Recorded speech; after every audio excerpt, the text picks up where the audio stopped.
Hello साथी, ये जो मेरे पीछे दिख रहा है ये फ्लाईओवर है और इसकी मदद से हम अपने जीवन में घमंड के ऊपर कुछ लाइनें बातें करेंगे। देखिए, आपके अपने जीवन में इस बात का घमंड हो सकता है कि मेरे से ऊंचा कोई नहीं है। आपको अपने जीवन में इस बात का घमंड हो सकता है कि मैं जितना धनवान हूँ दूसरा कोई धनवान नहीं है। आपको इस बात का अपने जीवन में घमंड हो सकता है कि मेरे पास जो अचल संपत्ति है किसी दूसरे के पास इतनी अचल संपत्ति नहीं है।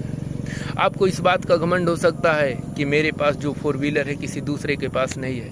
आपको इस बात का घमंड हो सकता है कि मैं जितना शक्तिशाली हूँ दूसरा कोई शक्तिशाली नहीं है। बस बताने का मतलब बस यही है कि आप जिस घमंड के सवारी पे चल रहे हैं वो घमंड बहुत ज़्यादा दिन तक टिकने वाला नहीं है। अरे जब घमंड रावण का नहीं टिक सका तो आप किस खेत की मूली हैं। बताने का बस यही मकसद है कि आप अपने जीवन में कभी भी घमंड के सवारी पर मत चलिए, क्योंकि सवारी घमंड की ज़्यादा दिन तक टिक नहीं पाती है। इसलिए आप अपने जीवन में हमेशा एक बात ध्यान रखिए, कहा जाता है खाली हाथ आए हो खाली हाथ चले जाओगे। इसलिए अगर इस मानव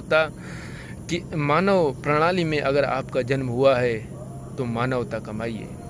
जो महान लोग यहाँ से इस लोक से चले गए हैं लेकिन फिर भी हम लोग उनको स्मरण करते हैं। क्योंकि वो मानवता का काम करे हैं। इसलिए आप अपने जीवन में मानवता का काम करिए और मानवता का जब काम करेंगे ना तो आपके इस लोक से चले जाने के बाद भी लोग आपको स्मरण करेंगे। बाकी विचार कैसा लगा? विचार अगर अच्छा लगे तो ज़रूर कुछ लाइक शेयर करिएगा और कमेंट में बताइएगा।